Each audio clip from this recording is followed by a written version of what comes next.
I never imagined that my wedding day, the most sacred moment of my life, would become the centerpiece of a bitter family battle. The woman I once trusted, the one I used to call mom, threw my dream wedding dress out onto the street, along with a note full of insults. It all started with what seemed like a kind gesture. She offered to help me plan the wedding and keep the dress at her house, since mine was too small. But within just a few months, everything shifted into silence, tension, and ultimately a police threat from me. Was I wrong for standing up for myself? Or was I just a pawn in a play I didn't even know I was starring in? After everything that happened, a lot of people asked me, why did you trust your stepmother so much? Why would you put your wedding dress in the hands of someone who hurt your husband throughout his childhood? The answer isn't simple, because making that decision, both for me and for my husband, meant going through a journey of forgiveness that wasn't easy at all. In fact, it often clashed with our own emotions. My husband is a strong man, but inside him are countless wounds from his youth. He once shared his story with me, not through angry words or hatred, but in quiet, steady tones, about the years he spent living with his stepmother, bruises on his arms, cold, biting remarks, the constant feeling of being looked down upon, and not just from the woman who was supposed to be a mother to him, but also from his own father, who chose silence and stood by her side. That little boy learned year after year how to survive in a house where real emotions had no place. So it surprised no one when my husband cut ties with his father during his teenage years. He went to live with his biological mother, tried to heal himself, and hardly ever spoke of the past. Not until we got together did I start to see the emptiness in him, a space shaped like the father he once adored, but no longer trusted. Then one day, his father called. A phone call from California. A warm voice. A hopeful question. Would you give me a chance, son? At first, I was cautious, but my husband, with that part of him still longing for a whole family, said yes. I understood then. He wasn't just forgiving the person who hurt him. He was forgiving his own pain so he could finally move forward. When we moved to California, I was very careful around his stepmother, but I was surprised. She wasn't anything like the version I had heard about. She was friendly, lively, even charming and witty.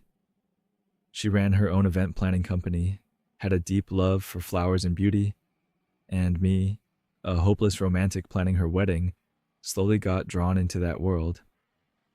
We talked about everything, from interior design to movies. Sometimes I'd visit her just for tea, to arrange flowers and laugh over silly little stories.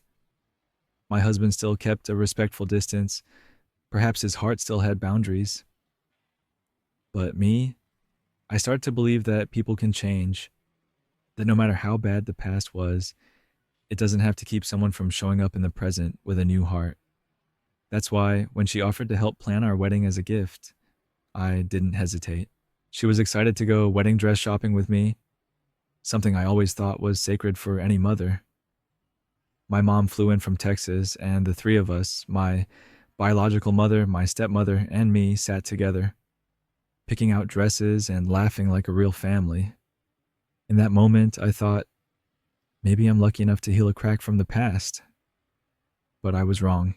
And when the silence started creeping in, texts left unanswered, invitations declined without explanation, I began to realize something heartbreaking.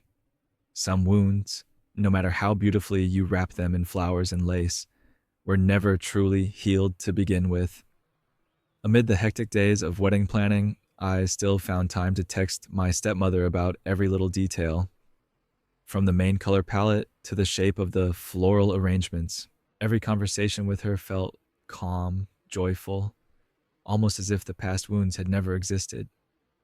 I truly believed that, with sincerity and cooperation, we were rebuilding a new kind of family bond, not bound by blood, but grounded in goodwill. And then one quiet afternoon, the message arrived.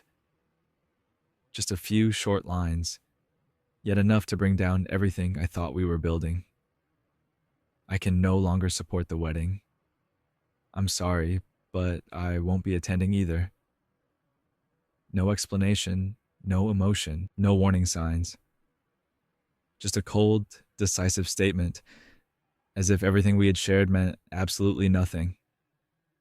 I read it over and over, hoping I had misunderstood. But no, the words were crystal clear, and my heart began to sink into a deep well of confusion and disappointment. I wanted to reply, to ask why, to plead, or at least to search for an answer. But my fiance stopped me. "Let me talk to Dad," he said, and I nodded, clinging to a thread of hope that this was all just a misunderstanding, that someone would step in and tell me things were still okay. But what came out of that phone call was silence. His father spoke vaguely, evaded questions. No one explained. No one offered a reasonable excuse for such a strange, sudden decision. Both his father and my stepmother, the same woman who once helped me pick out every flower and every stitch of my dress, had simply vanished from the happiest moment of my life, without reason, without warning. It was so absurd. It was almost terrifying. I didn't know what else to do but keep moving forward. Time doesn't wait. The wedding day was approaching, and I couldn't let myself fall apart just because someone walked away without a word.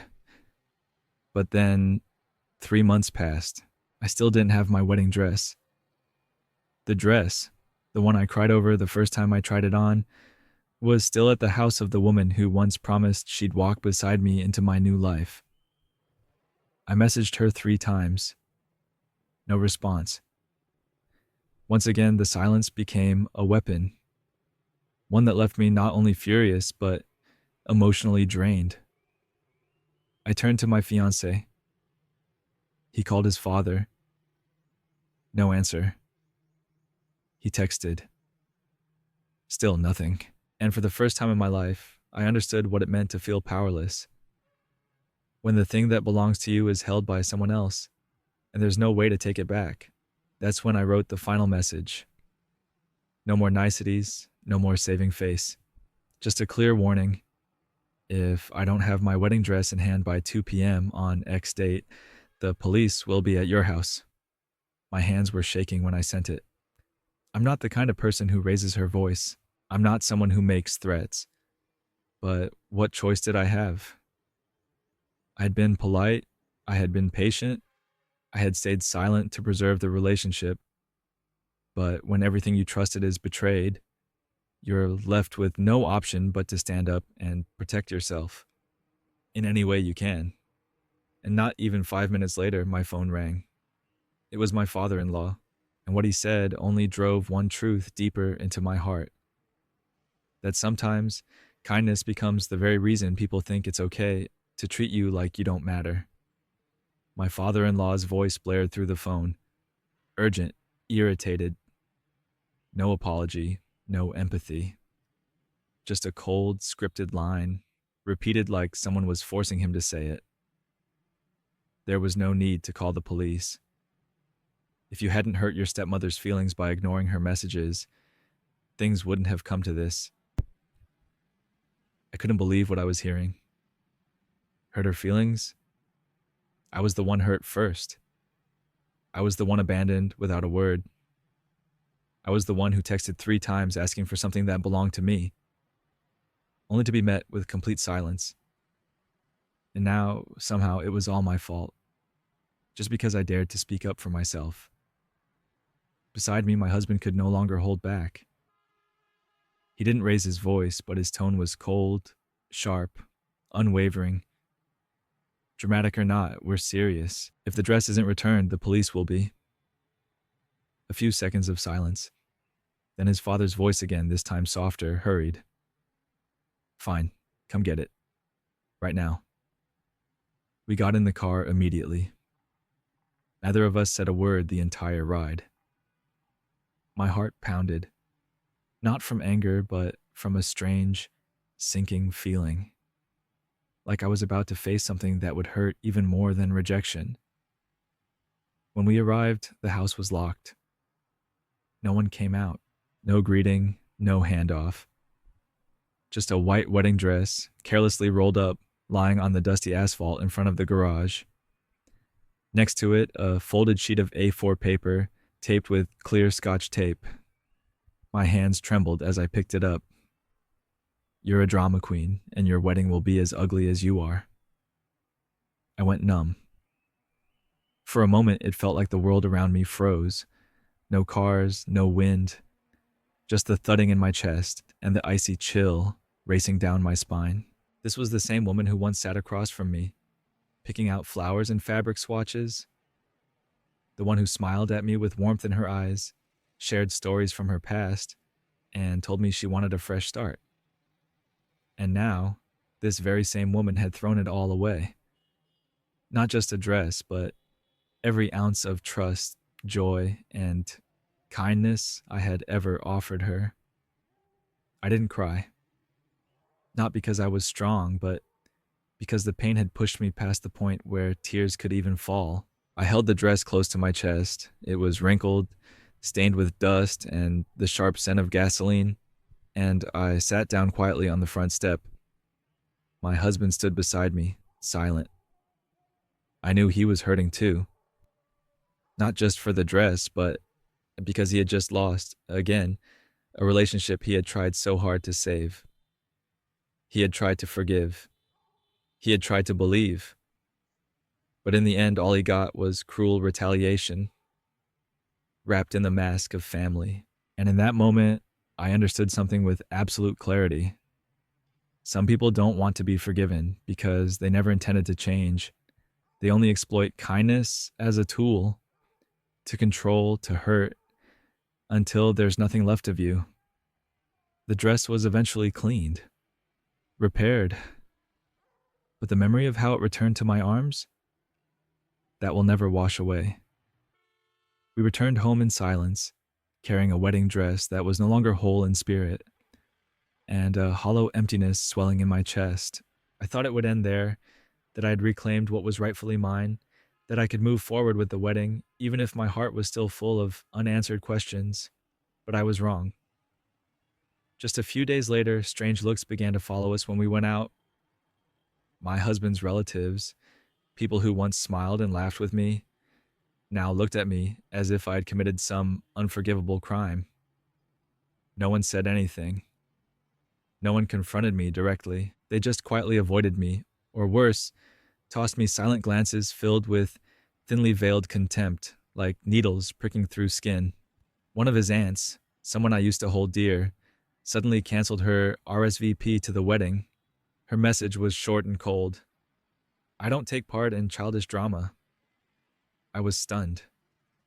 Gradually, pieces of the shattered puzzle began to reveal themselves. My stepmother-in-law, the one who threw my wedding dress into the street like a petty act of revenge, had told the story her own way. In her version, I was the ungrateful one. I was the rude girl who disrespected someone who had only ever tried to help. She told people I threatened to call the police just because I didn't get my way, that I was a controlling bride who constantly belittled her husband's family. Worse still, she painted herself as the victim, said I had hurt her so deeply she couldn't even attend her stepson's wedding. She never mentioned the 3 messages I sent in silence, never said a word about how she cut off communication first, never spoke of the dress she hurled into the street, or the note that called me a dramatic bitch. Of course not. In a manipulator's tale, they are always the noble victim, and you are always the ungrateful wrecking force. And the saddest part? People always believe the story that's told first, especially when it's delivered with practiced tears and the smooth voice of an elder who once had everyone's respect.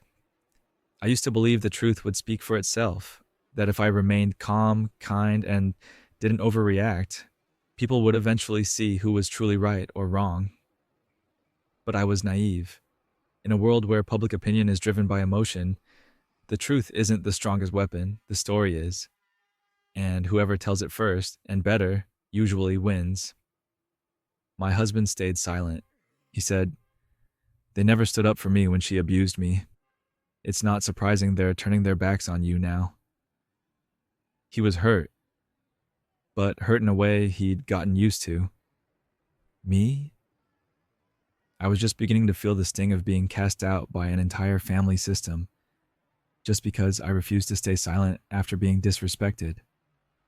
I started to withdraw. I didn't want to attend family gatherings anymore. Even choosing who would sit where at the wedding became complicated. I couldn't tell who truly wished us well and who thought I was that crazy bride who called the cops over a dress. I started asking myself, was I wrong to react so strongly? Was defending myself really worth the isolation and emotional pain that followed?